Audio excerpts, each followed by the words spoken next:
Assalamu alaikum wa rahmatullah wa barakatuh, mes frères et sœurs. Si ce contenu t'inspire, t'éveille ou te pousse à réfléchir, abonne-toi à cette chaîne pour ne jamais manquer un rappel qui peut, un jour, changer ta vie. Ils l'ont regardé. Mais pas comme on regarde une âme. Ils l'ont disséqué du regard, soupesé, jugé.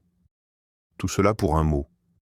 Un mot si petit, mais si lourd, virginité. Mais qui t'a donné le droit d'en faire un critère de pureté? Est-ce ton cœur, ton Seigneur, ou la société? Et si c'était ta sœur qu'on interrogeait ainsi, ta mère, ta fille, est-ce que tu demanderais « Es-tu vierge ?» Component placement ou « Es-tu pieuse ?» Le murmure des murs. Quand la rumeur devient vérité, Leila ne sortait plus. Même le vent semblait l'accuser. Chaque regard devenait un jugement, chaque silence une condamnation. Les gens ne cherchaient pas la vérité. Ils voulaient une histoire à raconter.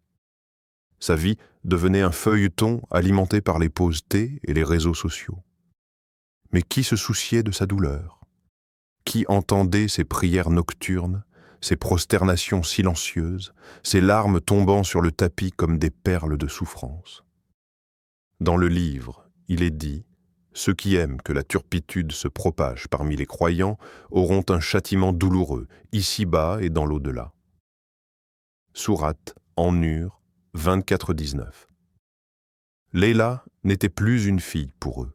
Elle était devenue une rumeur, un soupçon, un murmure qui colle à la peau. Et pourtant, son cœur n'avait jamais cessé d'être tourné vers Allah. Dans son silence, elle devenait plus forte que ceux qui criaient. Elle comprenait enfin que parfois, l'épreuve la plus dure, ce n'est pas ce que les gens disent, mais ce qu'ils refusent de voir, la vérité. L'obsession de la pureté, un miroir de nos propres ombres. Ce que l'on exige des autres, souvent, dévoile ce que l'on cache en soi. Cette obsession maladive pour la virginité. N'est-ce pas le signe d'une foi superficielle, concentrée sur la peau plutôt que sur l'âme? On oublie que l'islam ne nous a jamais demandé de scruter l'intimité d'un cœur en jugeant les marques sur un corps. On exige la pureté charnelle, alors que nous laissons nos pensées s'égarer dans l'impureté des jugements hâtifs. On veut des femmes intactes, mais on excuse les hommes dépravés. Le Coran nous interpelle avec clarté. Les hommes impurs sont pour les femmes impures, et les femmes pures sont pour les hommes purs. Sourate An-Nur 24-26. Ce verset ne parle pas de virginité, mais de pureté du cœur, de l'intention, de la foi. Ceux qui s'élèvent par la piété trouveront des compagnons dignes de cette lumière. Et ceux qui s'enlisent dans le jugement charnel n'ont pas encore compris la noblesse de l'islam. À trop vouloir examiner la pureté des autres, on finit par dévoiler la saleté qu'on ne veut pas voir en soi. L'habit de lumière, quand Allah couvre ce que le monde condamne. Parfois, la plus grande noblesse réside dans le silence, celui d'un homme qui sait, mais choisit d'aimer. Il ne questionne pas le passé, car il a lu le livre et son cœur y a trouvé la paix. Il sait qu'Allah ne regarde pas vos corps, ni vos formes, mais vos cœurs. Et elle, cette femme, debout devant lui avec ses cicatrices invisibles, porte en elle une lumière que le monde refuse de voir. Celle du repentir, celle des larmes versées dans le secret de la nuit, celle des prosternations faites avec un cœur brisé mais sincère. Le Coran nous enseigne.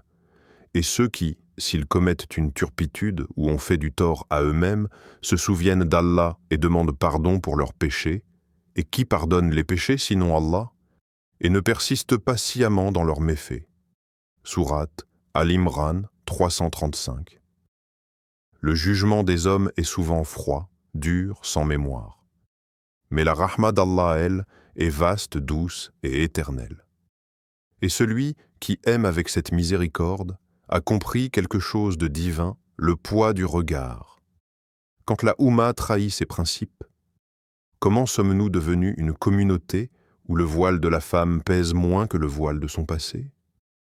Comment avons-nous transformé l'islam, ce refuge pour les cœurs blessés, en un tribunal sans miséricorde, où chaque femme est jugée non sur sa foi, mais sur ce que les hommes imaginent de son corps. Ce n'est pas la Vierge que tu refuses, c'est le pardon d'Allah que tu limites. Tu parles au nom de la pureté, mais ton regard est sale. Tu dis protéger la Ummah, mais tu détruis ce qu'Allah est prêt à élever. Souviens-toi de ce passage du Coran, nous ne t'avons envoyé que comme miséricorde pour les mondes. Surat Al-Anbiya 21:107.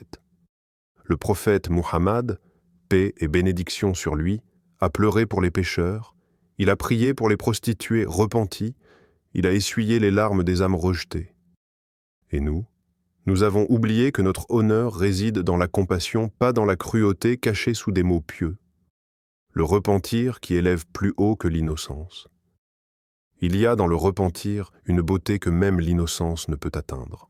Une femme qui s'est égarée, mais qui a crié vers le ciel dans la solitude, qui a prié dans l'obscurité avec le poids de la honte, peut atteindre un rang auprès d'Allah que celui qui n'a jamais fauté n'atteindra jamais. Pourquoi ? Parce que ces larmes sont devenues un pont entre elles et la miséricorde divine. Allah a élevé des gens par leurs fautes, non pas à cause du péché, mais grâce à la sincérité de leur retour vers lui. Écoute cette vérité révélée. En vérité, Allah aime ceux qui se repentent, et il aime ceux qui se purifient. Surat Al-Baqarah 2:222. Le problème n'est pas le passé.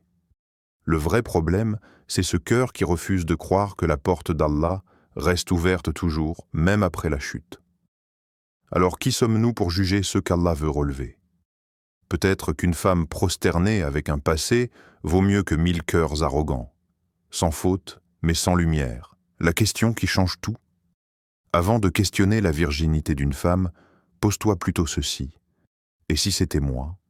Serais-je capable de supporter ce que je fais subir aux autres ? Nous ne sommes pas juges. Nous sommes tous des âmes en quête de lumière. Celui qui cache les fautes d'un croyant, Allah cachera les siennes le jour du jugement. Sahih Muslim 2699. Sois un voile, pas un couteau. Sois un rappel, pas une blessure. Abonne-toi, partage ce message, et deviens de ceux qui élèvent, pas de ceux qui écrasent. Que la paix, la miséricorde et la lumière d'Allah soient avec vous